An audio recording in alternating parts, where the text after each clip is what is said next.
Ketika kita berbicara mewujudkan 1000 hafiz, itu bermula daripada keluarga. Bagaimana selaku orang tua kita bertanggung jawab atas apa yang terukir, atas apa yang terbentuk daripada karakteristik daripada anak-anak kita. Karena awalnya anak kita itu sebagaimana dijelaskan oleh Rasulullah Shallallahu Alaihi Wasallam, kullu mauludun yuladu 'alal fitrah. Setiap anak itu terlahir atas fitrah, terlahir atas suci, layaknya selembar kertas putih. Fa'abawahu, kata Rasulullah, maka orang tuanya lah yang akan mengukir, yang akan menulis di dalam kertas tersebut. Fa'abawahu yuhawidanihi, apakah orang tuanya ingin menjadikan mereka seperti Yahudi, au yunasyiranihi, atau menjadikan mereka seperti Nasrani, au yumajjisanihi, atau menjadikan mereka seperti Majusi. Artinya dalam arti kata, bagaimana orang tua menanamkan kebiasaan daripada perilaku anak-anaknya sehari-hari. Bermula dari awal lahir, apa yang kita tanamkan. Ataukah kita membiasakan atas mereka daripada hal-hal yang dianggap tren, walaupun tren tersebut bertabrakan dengan syariat. Seperti maraknya perayaan ulang tahun yang dianggap hal-hal biasa dengan memasang lilin, pakai topi kerucut, yang merupakan semua itu tasabbaha biqaumin, yang menyerupai suatu kaum, tapi kita anggap biasa-biasa saja. Tanpa kita sadari, suatu kebiasaan tersebut akan menanamkan karakter, pembentukan karakter terhadap anak-anak kita. Jadi bukan berarti, Ustaz ini sok fanatik, masa pakai topi kerucut aja tak boleh, masa pasang lilin saja tak boleh, tiup lilin. Karena sesuai dengan hadis Rasulullah SAW, man tasabbaha biqaumin fahuwa minhum. Barang siapa yang menyerupai suatu kaum, maka mereka bagian daripada kaum tersebut. Apa sangkut pautnya dengan mewujudkan Dumai 1000 hafiz? Tak lain dan tak bukan peran dukungan daripada orang tua. Bagaimana mereka, apakah mereka sanggup menitipkan anak-anaknya ke lembaga-lembaga pendidikan agama, pesantren dan lain sebagainya. Karena di Dumai ini alhamdulillah sudah cukup banyak pesantren. Pesantren Tahfizul Quran yang artinya sudah diakui atau sudah diawasi oleh Majelis Ulama Indonesia. Artinya aliran-aliran yang terkandung di dalam pesantren tersebut insya Allah beraliran ahli sunnah wal jamaah. Mudah-mudahan Dumai terjauh daripada aliran-aliran yang berbau syiah, berbau khawarij, berbau wahabi. Insya Allah Dumai terbebaskan dari yang demikian. Jamaah sholat isya rahimakumullah, berbicara tentang Al-Quran. Al-Quran ini merupakan wahyu yang terbesar, wahyu yang teragung diturunkan kepada Rasulullah SAW. Namun sekarang tentang Al-Quran ini sering ditabrakkan atau dimasalahkan berkaitan dengan nuzulul Quran. Jadi sekarang sudah agak heboh atau banyak perdebatan tentang kapan Al-Quran itu diturunkan. Apakah Al-Quran itu diturunkan tanggal 17 ataukah tanggal 24 ataukah tanggal 25, masih banyak perbedaan. Tapi kita yang terpenting bukan daripada kapan turunnya, karena seluruh kitab-kitab samawi itu intinya diturunkan di bulan suci Ramadan. Mulai dari mushaf Nabi Ibrahim alaihissalam, kitab Taurat, kitab Zabur, kitab Injil, semua diturunkan di bulan suci Ramadan, termasuk Al-Quran. Syahrul Ramadan alladzi unzila fihi al-Quran hudan lin-nasi wa bayyinatin minal huda wal furqan.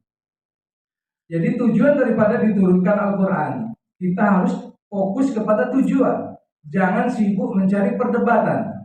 Seperti halnya kita berdebat masalah kunut. Jadi kalau sholat subuh atau sholat tarawih lewat 17 sibuk diperdebatkan masalah kunut, yang ujung-ujungnya menimbulkan khilafiyah, ikhtilaf antar sesama, sampai berdebat, ujungnya berkelahi. Tapi hal yang lebih prinsip atau yang lebih penting tidak kita bahas. Bagaimana pemuda-pemuda kita agar mereka senantiasa memakmurkan masjid, turut serta mereka hadir di dalam masjid. Jangan kita memperdebatkan masalah kunut. Sibuk masalah kunut subuh. Ini subuh biasanya Bu ya diperdebatkan. Kalau tarawih tidak terlalu diperdebatkan karena sifatnya sunnah. Kalau sholat subuh ini kan sifatnya kan sholat wajib.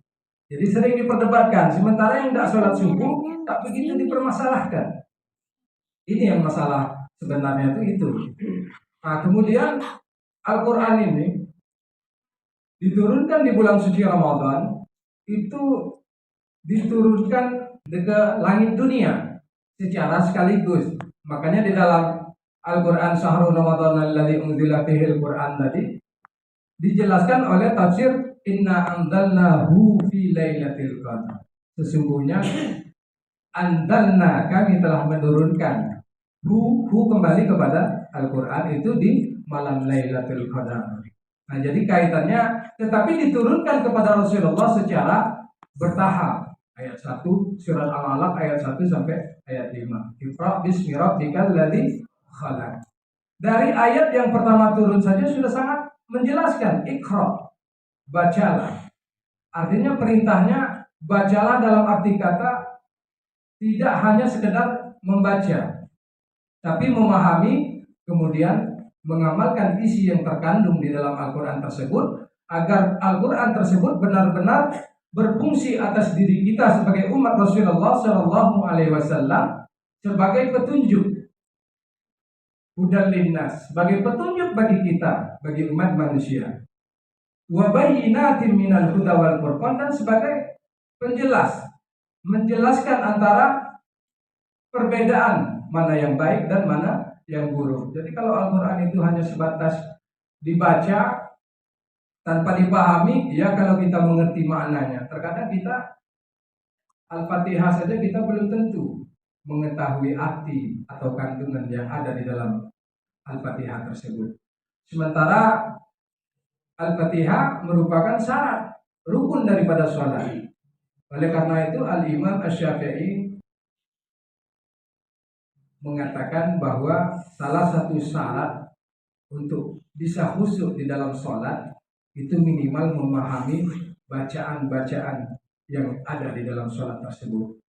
Jadi intisarinya daripada mewujudkan dumai 1000 hafiz, marilah kita lebih memperhatikan anak-anak kita, apakah kita selama ini terlalu acuh tak acuh terhadap mereka, atau bahkan ada di antara anak-anak kita yang sudah tingkat SMP belum pandai membaca Al-Quran. Ini yang sangat kita sayangkan. Oleh karena itu hal tersebut sangat membuat kita risau, karena yang kita butuhkan kelak setelah kita meninggalkan dunia ini adalah mereka waladun saleh, anak-anak yang saleh, yad'ulah, yang mendoakan kepada orang tuanya. Bagaimana mereka mendoakan? Bagaimana mereka membacakan surah Yasin yang dihadiahkan untuk orang tuanya yang telah meninggal? Sebagaimana Rasulullah Shallallahu Alaihi Wasallam bersabda, bahwasanya Al-Quran ini bisa menjadi tajan. Tajan ini mahkota bagi orang tuanya. Sebagaimana di dalam sabda Rasulullah Shallallahu Alaihi Wasallam, man qara'a Quran wa amila bima fihi. Siapa yang anaknya membaca Al-Quran wa amila bihi, kemudian anaknya tersebut mengamalkan isi daripada kandungan Al-Quran, ulbiza walidah tajan yaumal qiyamah. Jadi seolah-olah kelak di hari kiamat anaknya tersebut yang membaca Al-Quran, yang mengamalkan Al-Quran akan memasangkan tajan. Tajan ini mahkota. Mahkota di yaumil qiyamah, di hari kiamat kelak. Jadi benar-benar peran serta atau syafaat dapat diberikan oleh anak-anak kita yang mereka tergolong kepada ahlul Quran, terlebih lagi mereka yang hafiz Quran.